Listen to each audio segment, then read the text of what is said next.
কালী পুজোর দিন আমরা সব বন্ধুরা মিলে বেরিয়েছিলাম ঠাকুর দেখতে। আর জানো তো, আমাদের আড়ংঘাটায় খুব সুন্দর কালী পুজো হয়।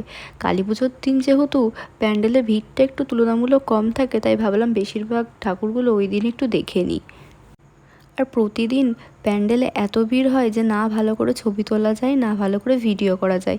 তাই ভাবলাম আজকে ফাঁকায় ফাঁকায় ভালো করে ছবিও তোলা যাবে, ভিডিও করা যাবে। তাই সবাই মিলে ঠিক করলাম আজকেই বেশিরভাগ ঠাকুরগুলো দেখে নেওয়া যাক। আর প্রথমেই গিয়েছিলাম আপনজন ক্লাবের প্যান্ডেলটা দেখতে। আর এই যে ঠাকুরটা, আর এখানকার থিমটাও ছিল খুব সুন্দর। আর তারপর সবাই মিলে আমরা একটুখানি ঘুগনি খেয়েছিলাম। আর তারপর এবার পুজোয় আমার সবথেকে যেটা ভালো লেগেছে, এই কিউট মা কালীটা, কি সুন্দর দেখতে না। আর এখানে আমাদের একটা বড় মাঠ আছে, যেখানে একটা মাঠে 4খানা পুজো হয়। এই মাঠেই আমরা সারা পুজোটা থাকি, সবাই মিলে এখানে আড্ডা মারি, গল্প করি। এখানেই আমাদের বেশিরভাগ টাইমটা কাটে পুজোর সময়। আর তারপর এসেছিলাম আর একটা কিউট মা কালী দেখতে। এই মা কালীটার মুখটাও দেখো কি মিষ্টি মা কালীটা। আর তারপর এসেছিলাম এই প্যান্ডেলের ঠাকুরটা দেখতে, এটাও খুব সুন্দর ছিল।